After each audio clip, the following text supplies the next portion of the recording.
There we go. That's what we're talking about, y'all. It is sheepshead time of year, y'all, and sheepshead love crabs. Specifically, fiddler crabs and mud crabs, but today we're after fiddlers.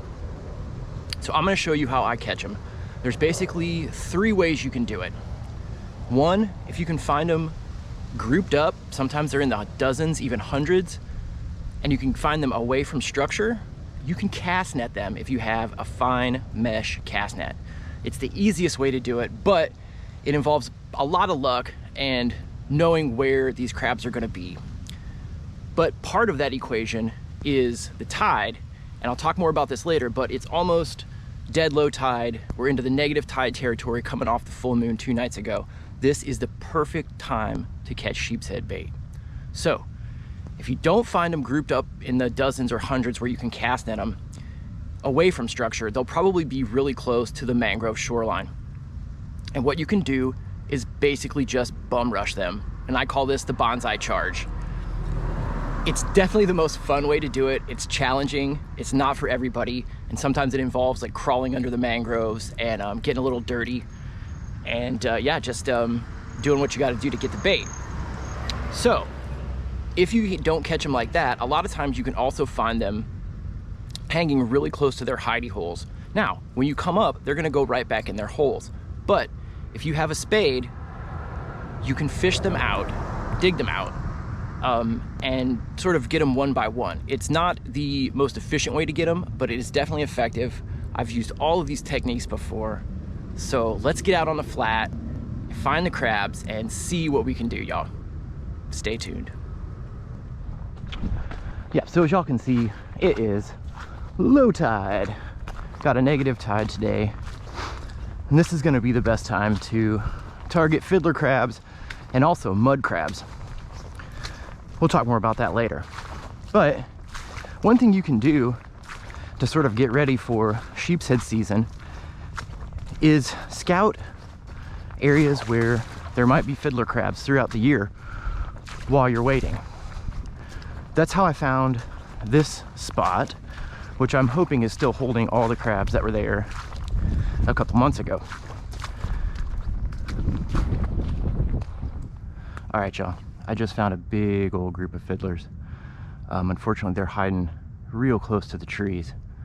So I'm gonna let them chill for a minute and see if they come back out, because I really just want to throw the cast net on them and be done with it.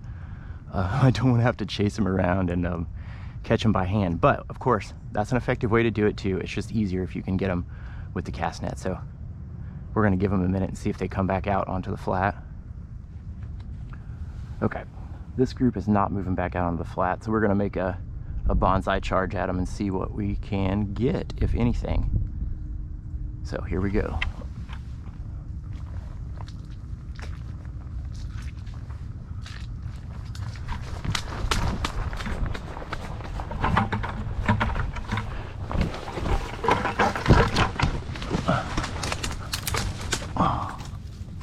Not bad, not bad.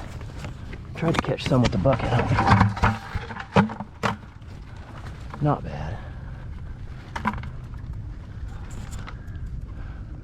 All right, I'm just gonna follow these guys back up into the mangroves, or I can just grab them.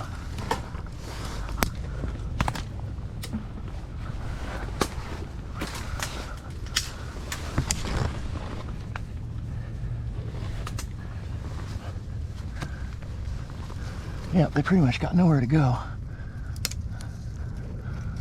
I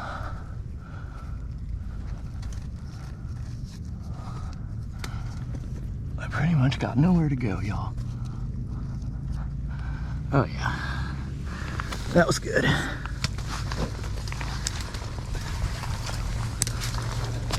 Back it on out here.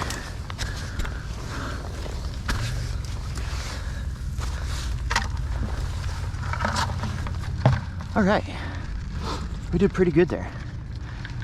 Got probably over a dozen. So that's a really good start. Here we go.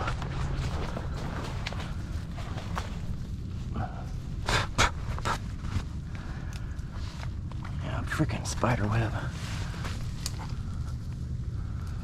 I hate spiders, y'all.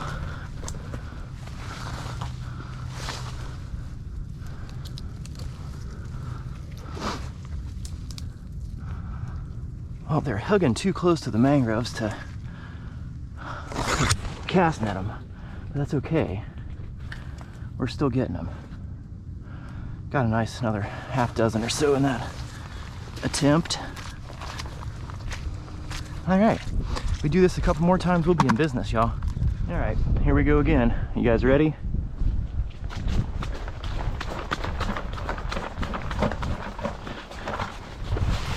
There we go. That's what we're talking about, y'all. That's what we're talking about.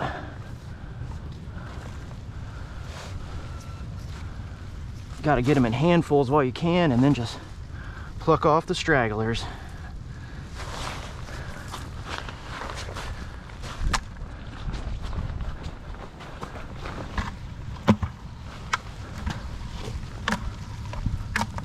Oh yeah, buddy.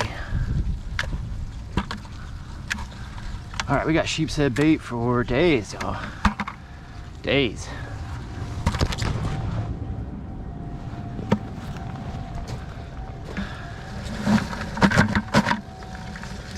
Yes, sir. So a lot of times you won't be able to find these guys just running around like I did. That's like the blitzkrieg bonsai way of doing it, which is fun and very effective. But a lot of times you'll find them super sketchy, and they'll be hiding right next to their hidey holes. And what you do is you just look for a hidey hole and put your spade down in it, pop out the dirt, and fish out your crabby. That one was a tiny one. Let's try it again. Let's see here. Where's a good one? And not all the hidey holes are gonna have them in there, but a lot of them will. And you can just pluck them out like this. Yeah, see, that little guy was in his hidey hole there. Yeah, we've got crabs. We've probably got 5-6 dozen crabs. Just perfect. If the bite is on, we'll need at least 2 or 3 dozen of those. If it's not, we'll have fiddlers left over for next trip. And what you can do is keep them in a bucket with a little bit of sand, a little bit of water, and you can feed them like stale bread or something, and you can keep them alive for a while. They are pretty hardy. I had plenty of crabs left over from that trip, so you can keep them alive for several days, probably even up to a week. You just got to take a couple things into consideration and take care of these crabs. So what I do is basically I'll feed them once a day. I will clean out the bucket they're in at least once a day, and also check to make sure if there's any dead ones in there that we pull them out. That will maintain the health of these crabs until you're ready to fish them again. And you know, we probably caught 5 or 6 dozen on that trip, and you know, depending on the bite, you may only use a couple dozen in a trip. So it's good to be able to save your bait. I don't like to freeze fiddler crabs. They don't freeze very well. They just don't hold up. So make sure you take care of your crabs, and you can have them for several trips. Let's check in on these little dudes.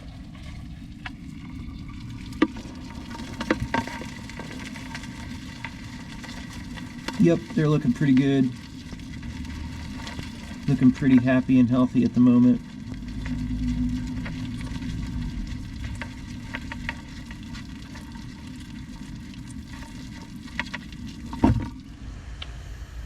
So I fed these guys this morning. I'm gonna clean out the bucket now, and if they didn't eat all of the bread that I gave them, I'm just gonna clean that out, and we're gonna check for dead ones, y'all. So let's do it.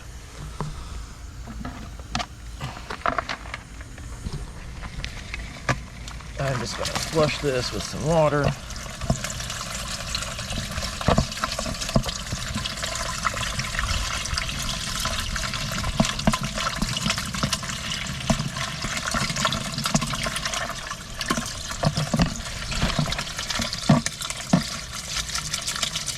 Yeah, we didn't eat a lot of the bread. Sometimes they eat it, sometimes they don't, but I just like to give them food to make sure they've got some sustenance to keep them going. All right, get that nice and flushed out. And then we just need to check for dead loss. Any dead loss we're gonna pull out of there. So let's dig through and see if you can spot anybody that is not alive. Like this guy, and just pull those out. You don't want the dead crabs mixed in with the live ones. The rest of these look pretty good, so they are good to go. I will give them a little bit more water, and yeah, I don't leave them. I don't like to leave them outside if it's super cold. I'll put them in the shed or in the garage. Don't put them in your house. Your wife might get mad. But other than that, you know, that's all you really have to do to keep these things alive to, you know, have crab bait for several trips, y'all.